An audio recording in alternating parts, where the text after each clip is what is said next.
What's up, family? Welcome to another installment of Tough Tiger Talk. We in the building. What's going on to all the Tough Tiger Talk Nation? We in the building covering our latest LSU football news in the football world coming at you on Tough Tiger Talk. Big ups to the rest of the family members in the building on this one. Please hit the like button. Please subscribe if you aren't a subscriber, and please feel free to share the show's link on your social media. Without further ado, we'll bring in my contributor. I'm Big Q, and our key contributor on this Tough Tiger Talk is Uncle Mozzi. How you doing, fam? I'm good. How y'all doing? What's going on? How y'all are? Everybody's fine, my brother. We're coming in with some Tough Tiger Talk news, and in this show, man, we're going to cover quite a few things and items that passed during LSU. An interesting poll that came out, Mozzi, a few days back, ranking the number 5 coaches preseason poll. They had, we'll tell you where LSU was in there and see if you agree with the other teams that were ahead of LSU as well. We'll talk about the importance of passing game coordinator Scott Linehan to the offense of the Tigers. Of course, a lot of attention will be paid to that role with Leonard there, and we'll talk about his impact there. We'll also talk about, we talked on Jamar Chase the last time around and him making a jump in the move to college and from the college to the pros and who would fill in for him. We got Coach O that'll chime in. He'll talk about some of that and what it looks like heading into the football season. So without further ado, we'll jump right into the talk. Mozzi, up front and close, man. Let's get into the football ranking poll that they had LSU, and that was the preseason poll, of course. Mm-hmm. Now LSU, would be the national champs, hands down. And they always hate on us, so it's nothing new. But no doubt about it. Number 5 in the ranking, man. They put us number 5 ranked marks. 20 consecutive years that LSU will open the season ranked in the coaches poll, preseason top 25. A streak that dates back to 2001. Last year, LSU started the season ranked at number 6, so we win a national championship. The best we can do is move up to one spot. The Tigers are coming off the most dominant season in football history and posting a 15-0 mark, winning 12 games by double digits in 2019. It became the first team in the history of the Associated Press poll to beat 7 top 10 teams in 1 year. That's only good for you to move up one spot.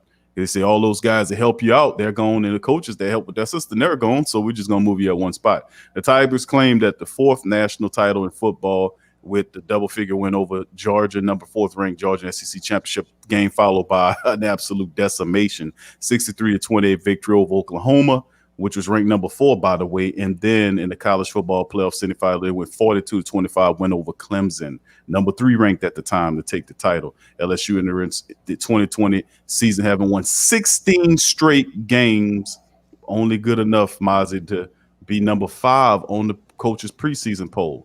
Now, whom do you think that they have them ranked ahead of LSU in the preseason poll? Well, let's start from number 5 on up. LSU sits at number 5. Last year were 6. Yeah. Georgia, that's right, Georgia sits at number 4 in the preseason poll. Alabama sits at number 3. Ohio State is number 2. And, of course, Clemson sits at the top of the preseason poll. What are your thoughts? Well, I usually don't really follow the college rankings. I do more of the AP poll, which is pretty much the same thing. And, they hate on us so bad. I want y'all to wrap y'all minds around this, fam. Ohio State, one-loss Ohio State team last year, right? That's not even playing this fall. It's ranked higher than us, man. This has got to be stopped. That's insane. Bro. They got to be stopped, man. It is what it is. I understand there is no Joey Burrow. I also understand that without Jamar Chase or Tyler Shelvin, that no Fresh Prince this year. I mean, a lot of things have changed. Let's not get it twisted. You got everything from the coaching and staff down to the players have changed. So this doesn't come as a shock to me. It does, however, come as a shock in the preseason poll, understanding that teams like Ohio State are not even playing this year. For you to still rank those guys in, it's kind of weird to me. But, I mean, that's their system, and that's what it is. So I don't really complain about it. I don't like it, but I don't complain about it. But, I'm going to be biased about it and say, okay, well, they're hating on us. But I think this year, moreover than any other year, I think that this year because of the scope and scale of the change. I think that it was somewhat warranted this year, as opposed to all other years. I could probably live with it this year. Now, being honest, if Chase and Shelvin are still there, then no, I can't live with it. But considering they left and no Fresh Prince, no Joey B, I can understand why they kind of want them to earn it this year. I can understand why they want them, more so this year than any other year to kind of earn it, and show me that you could be the same team that you were last year. And I think that that's kind of where they are with it. And I'm fine with that. But just give us our respect where our respect is due. I think we should be up. Well, I mean, obviously, preseason, but when the season starts, we'll be at number 3. Starting the season should be a unanimous number 3 across both polls. And I mean, we kick the season off, and we'll see where it is. We got a long, grueling 3-week process until that first game comes up. I can't wait. I'm sitting here chomping at the bit, waiting on it. But it remains to be seen. That's my thoughts on it. All right, let's move to the next article we have up. This is coming from Sports Illustrated LSU Country, covering the ESPN story about Mel Kiper being bullish on some of the former LSU prospects. Now, of course, we know about Jamar Chase making the jump, and then there's Jabril Cox who's making the jump. All these guys have opted out of the college season to move into the pro ranks. So, Jamar Chase is there, Jabril Cox is there, and of course, Tyler Shelvin. Those guys should be ranked inside the top 25 of overall prospects making a move to college. And last week, ESPN's Todd McShay released a big board with 3 LSU players made the cut. Later, senior draft analyst Mel Kiper Jr. dropped his 2021 draft board, and the players were the same, but the rankings were different. Kiper ranked Jamar Chase as number 4. Linebacker Jabril Cox was ranked at number 15. Defensive tackle Tyler Shelvin was ranked at 25 on his top 25 prospects of the class. Now, of course, Chase and Shelvin made headlines this week when the pair elected to opt out of the 20 season following Chase's decision. And, that was met with surprise, but understandably, he had nothing left to prove in the collegiate level. Okay, then speaking about Jamar Chase, he'll be a top 10 pick no matter what after his 1,780-yard, 20 touchdown senior season that set records in the SEC, LSU, and everywhere. Quote, the competitor in me badly wants to play the season and go to war with my brothers, but during this time with so much going on, it's what's best for me and my family. Chase wrote in a social media post on Monday. I appreciate each and every one of my teammates for your hard work and pushing me to get better every day. There's nothing I want to do more than suit up and number 7 for the LSU Tigers, end quote. And of course, he did a great job there, and we're going to wish him a lot of success moving forward. Shelvin's decision was a little bit more unexpected, as an extra season in college could have really helped his draft stock. He's 6'3", 360 pounds, number 1 player in Louisiana out of high school. He's battled his fair share of weight issues over the last 4 years. After playing most of the 2019 season at 330 pounds, Orgeron said on Tuesday that Shelvin reported to fall camp close to 370. He says, quote, I love him like a son, so I hope the best for him. He made the decision I thought he should have stayed, but that was his decision, Coach O said. So here's what I told him. He said, hey, get your weight down to 330, make sure you're in shape, and go have one heck of an NFL career and make us proud. That's all I can say to Coach Orgeron say. And then, of course, about Cox, he says, Cox was a stroke of genius by LSU coaching staff, and early returns on the 2021 draft projections proved just that. After being ranked a week ago by McShay at number 21 best prospect, Cox earned even higher praise from Mel Kiper. Kiper said he's a classic run and hit linebacker who tackles well in space, could play inside and outside. Want to see more of him in coverage against SEC offensive weapons. Drew Cox is a run defender to watch, Mel Kiper wrote. So with that being said, looking at it, Mozzie, what are your thought process on where these players fall according to Mel Kiper's thoughts, and how do they replace, or who do you think will follow behind the Tyler Shelvin and the Jabril Cox? Well, Cox and Shelvin kind of remain to be seen exactly who's going to step up for them, who's going to fall into that gap, which shouldn't be hard. I mean, we loaded with 3, 4, and 5-star recruits. So to get somebody next up to fill in, that shouldn't be that big for Coach O and the Tigers.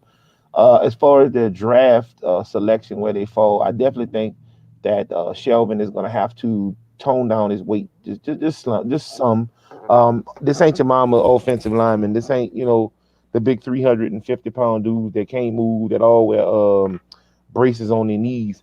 This is a viable, moving, working, offense as it is now. I mean, you look at like Teron Armstead and a couple other guys, hybrid guys. These guys are, 6'8", 6'7", 6'8", 300-pounders running 4.5, 4.6 40s. Tyler Shelvin isn't that guy, and I think that on the next level, going into the NFL, he would definitely understand that. And if you couldn't really keep it glued together from January to August because of a win and COVID and all, I guess the other climate, you had a 40, 50-pound weight increase, then I would hate to see what's going to happen from September to April if you don't get that in check. So I think his draft stock will definitely be hurt because I think the only thing that keeps him in line and keeps him from ballooning up to just a big behemoth of a man is the football field, because we all know that 120-degree field time temperature in the SEC for the months of August and September could be grueling. So whatever weight issues that you had, believe me, when your ass get off that field mid-September after playing and practicing 2 days and 120-degree field time temperature, you won't have a weight problem anymore. You can't wait to get inside. You can't wait to get into the air. You can't wait to get a cup of water. But one thing for sure, you can definitely wait to eat after you've been playing in 120-degree weather. Absolutely. That's well said. We're going to see what it shakes. Tyler Shelvin is a big, brutish force inside, but he got to have a little bit more discipline at the dinner table. A lot more mobility. They're just not doing the same thing. It's not 1995 no more when everybody either pass block or run block forward. The passing scheme, the blocking schemes are so elaborate now. You got to get a big man that can move laterally and that's got some wheels on him. You're not coming in at no 5, 6, 40 time. I mean, unless you've been in the league for a minute and you got veteran, that veteran tag on you. But just straight coming into the league out of college unknown like that, man, especially having a layover, there's no way you coming in running 370 pounds. What's it gonna be? 5'3", 5'4", 5'5" guy, if that. It's gonna be hard for him to get. I mean, you got guys that are equally as strong, equally as ferocious, and not as big, way more mobile, a lot more lateral movement, way more flexible. I mean, these things count in today's NFL. It just is what it is. Right, and I agree with you, man. I think he'll definitely have to get that under control, man. Here's Coach O with his thoughts on the team and what they're doing in practice. So, outstanding practice yesterday with full pads. We put in short yardage. We had a lot of one-on-ones, bump combo drill, team run, a lot of competition. Some guys stepped up. We talked about next man up. I thought that Keishon Butte had a great day yesterday. Jacobin Guillory, those guys were making plays. Over the weekend, we had a lot of time to think about things that are going on. I talked to the team yesterday. I talked to Pete Carroll, my mentor, about how he's handling the things outside the football facility, the social injustice, racism. And we talked about it as a team, and we're getting more educated about it, letting our guys voice their opinions, talking about the things that they're going through and how we can be a part of the solution. I think it was a great, great day yesterday. Tremendous leadership on our football team, led by Jacoby Stevens and Andre Anthony and Miles Brennan. Those guys are doing a great job of leading our team. They had a player-only meeting for about 15 minutes to discuss Jamar leaving and to discuss Tyler leaving, obviously stepping up and not blinking and doing the things that we need to do, one team, one heartbeat. I thought it was a tremendous day for our football team. Obviously, over the weekend, Jamar and Tyler decided to leave. We wish them the best. They did everything that they could for LSU while they were here, helped us win a championship, very integral part of our championship football team. We wish them the very best in the NFL and their training coming up, and we're going to support them 110%. Any questions? Hey, Coach. Yeah, just along that lines, we've seen attrition before off the quality clubs, and I know it's a next man up philosophy, but how do you, or what did you talk to the kids about, guys, I should say, young men, about making those decisions, and I guess your thoughts now as we see more players using this opportunity to opt out? Obviously everybody's situation is different. Jamar had a different situation than Tyler. I talked to them both about. They told me the reasons why they wanted to leave. Obviously, that's up to them if they want to talk to them about that. They both had legitimate reasons why they left the team. It was hard. It was hard for both of them. Jamar, it was really hard for him to leave the team, and so was Tyler. So I think that those guys obviously talked to their families and made a decision. So that's their decision. Guys are going to opt out for different reasons. That's the time we're living in. But you know what? We have guys that are going to step up. There are some opportunities for new guys to come in, and we have a good roster that can handle that. Obviously, I don't want anybody else to opt out. I wish that that might be the last one, hopefully, but it may not be. But we got to deal with it. Hey, you mentioned how y'all had this conversation about social injustice and racism being marched on Friday. Why weren't you with us? You know what? Here's what I want to ask you. Why you keep on printing stuff that would not come and ask me? And where are you getting your sources from? All y'all got to do is ask me. And if you want to know something about a football team, call me and ask me and try to say that you're printing about sources, okay? I think we can have a conversation outside of this time when we're talking to reporters here as well. I just told you how we're going to handle things here while I'm at LSU, okay? And if you want to have outside sources to talk about my football team and print something that I didn't say, that's your choice. Why don't you come ask me?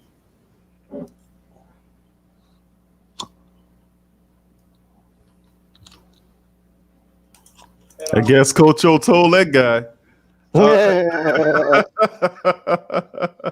That's Coach O, man, getting feisty, man. Tell the reporter, man, don't print that stuff out there if I ain't say it.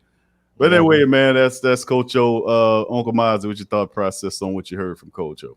Hey, man, look, it just goes to show you what a year worth of confidence could do. Coach O would have never handled that like that 2 years ago. I don't see it anyway. Not to say he wouldn't. He's not a pushover guy. I just don't see him getting that kind of feedback or that kind of boisterous opinion back to a reporter 2-3 years ago. But when you go undefeated and had that national chant, that old crystal ball hanging up in the athletic department in your glass case, I mean, I guess things change, you know. Yes.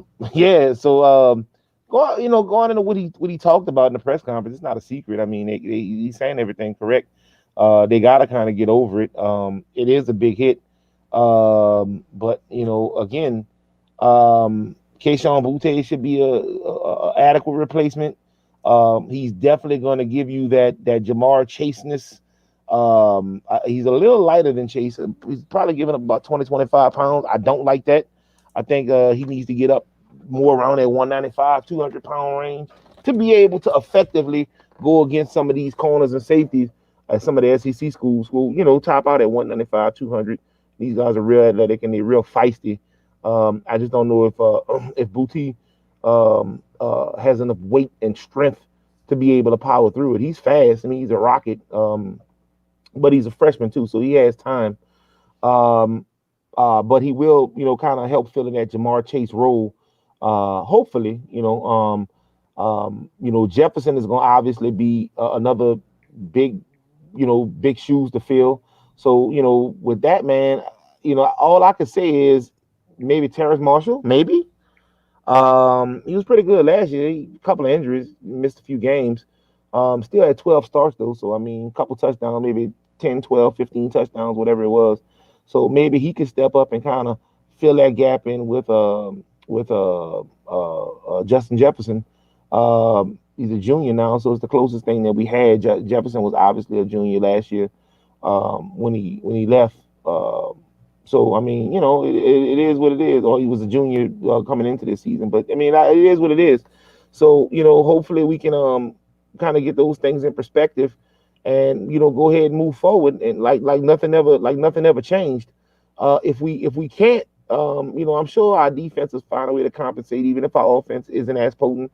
And hopefully we don't go into this season trying to put those expectations on our offense. And okay, we did last year. We need the same thing as last year this year, because it's 2 different years, 2 different people, 2 different circumstances. Climate of the world has changed. Everything's different from last year to this year. We were all singing around a campfire, roasting marshmallows, saying kumbaya this time last year. LSU was climbing up the charts. This year it won't be the same thing. And I think we have to go into this season with that construct in mind, that it's not going to be the same dance and singing party as it was last year. And I think as long as we all keep reasonable expectations, because we're football fans, so we're going to have expectations nonetheless. But as long as we keep our expectations to a reasonable minimum, then I think we'll be fine. But as long as we don't start doing what we normally do as human beings and start, oh my God, we're gonna have 5,000 passing yards and 3,000 rush yards, and we're gonna put up, you're gonna average 45 points a game. As long as we don't come with those kind of expectations, I think that we'll be all right. Yeah, I think that's a part of it, man. I once said several times during the season last year that this is what I called once in a lifetime, a 100 year offense. Like, you won't see this type of offense for another 50 to 100 years if you're lucky. So, I mean, I just think that's a reasonable comment to say to the fan base out there to temper your expectations. What you seen last year was absolutely phenomenal, and there's been a lot of change that occurred in LSU, especially pertaining to the offense. And let's get into that story. And it's the final story of the Tough Tiger Talk show.